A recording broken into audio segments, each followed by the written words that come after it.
Hi friends, എല്ലാവർക്കും പുതിയൊരു വീഡിയോയിലേക്ക് സ്വാഗതം. ഇന്ന് ഞാൻ നിങ്ങളെ പരിചയപ്പെടുത്താൻ പോകുന്നത് ഒരു സീഡായിട്ട് ബന്ധപ്പെട്ടാണ്. കാരണം എനിക്ക് കുറേ ഫ്രൂട്ട് പ്ലാന്റ്സ് ഉണ്ട് എൻ്റെ പറമ്പിൽ.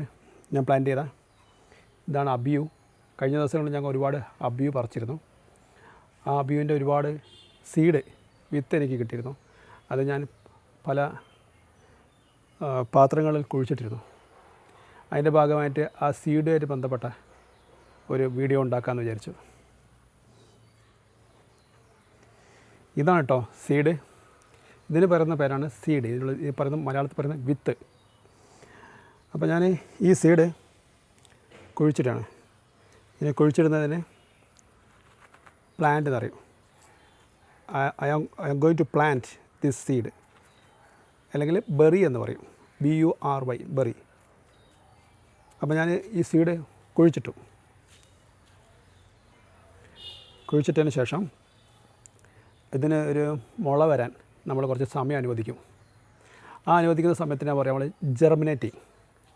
ആ മുളച്ച് വരുന്ന ആ ഒരു സമയം ഉണ്ടല്ലോ, ആ സമയത്ത് അറിയും. അതിനാണ് നമ്മൾ ഉപയോഗിക്കുന്നൊരു വാക്കാണ് ജെർമിനേറ്റിംഗ്. ഓക്കെ.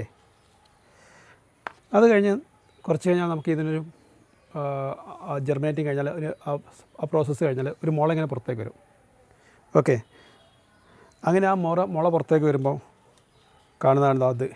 ഇതിനെ സ്പ്രൗട്ട് എന്ന് പറയുമ്പോൾ, സ്പ്രൗട്ട് ഇതിൽ നിന്ന് കാണാൻ പറ്റും. മുള, ചെറിയൊരു മുള, ഇതിനെ സ്പ്രൗട്ട് എന്ന് പറയും. അങ്ങനെ ആ സ്പ്രൗട്ട് വളർന്ന് 1-2 ഇലകളൊക്കെ ആയിട്ട് വരുമ്പോൾ അതിന് പറയുന്ന പേരാണ് സീഡ്ലിംഗ്. അതായത് സീഡോട് കൂടിയിട്ട് അതിൻ്റെ കൂടെ ഇലകളൊക്കെ വരുന്ന അതിനെയാണ് സീഡ്ലിംഗ് എന്ന് പറയാം. ഓക്കെ, എന്താ പറയുക?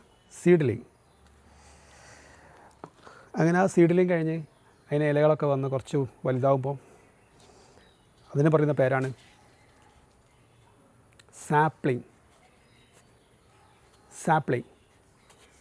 എന്ന് പറഞ്ഞാൽ തൈ, സാപ്ലിംഗ് ആയി. ഇനി ഈ സാപ്ലിംഗ് കുറച്ച് വളർന്ന് വലുതായാലോ ഇതിന് പ്ലാന്റ് എന്ന് പറയും, ചെടി എന്ന് പറയും. ആ ചെടി വളർന്ന് വലുതായാലോ അതിന് ട്രീ എന്ന് പറയും. അപ്പോൾ നമ്മൾ മനസ്സിലാക്കേണ്ടത് സീഡ് നമ്മൾ മുളയ്ക്കാൻ വേണ്ടി വെക്കുമ്പം അതിന് ജെർമിനേറ്റിംഗ് എന്ന് പറയും. മുളച്ച് കഴിഞ്ഞാൽ ചെറിയ മുള വരുമ്പം സ്പ്രൗട്ട്. പിന്നെ അതിന് 1-2 ഇലകൾ വന്നു കഴിഞ്ഞാൽ സീഡ്ലിംഗ്. സീഡോട് കൂടിയിട്ട് ചെറിയൊരു മുള ഇങ്ങനെ വളർന്ന് വന്ന് അതിന് 2 ഇലകളൊക്കെ വരുമ്പം സീഡ്ലിംഗ്. പിന്നെ കുറച്ച് വലുതാകുമ്പോൾ സാപ്ലിംഗ്. അവിടുന്ന് കുറച്ച് വലുതാകുമ്പോൾ പ്ലാന്റായി. പിന്നെ വളർന്ന് വലുതായാൽ ട്രീ. ഇതാണ് ഇതിൻ്റെ process. Okay my dear friends, ഇതാണ് ഇന്നത്തെ ക്ലാസ്. ഇഷ്ടപ്പെട്ടാൽ ഷെയർ ചെയ്യുക, ലൈക്ക് ചെയ്യുക, സബ്സ്ക്രൈബ് ചെയ്യുക. ബൈ.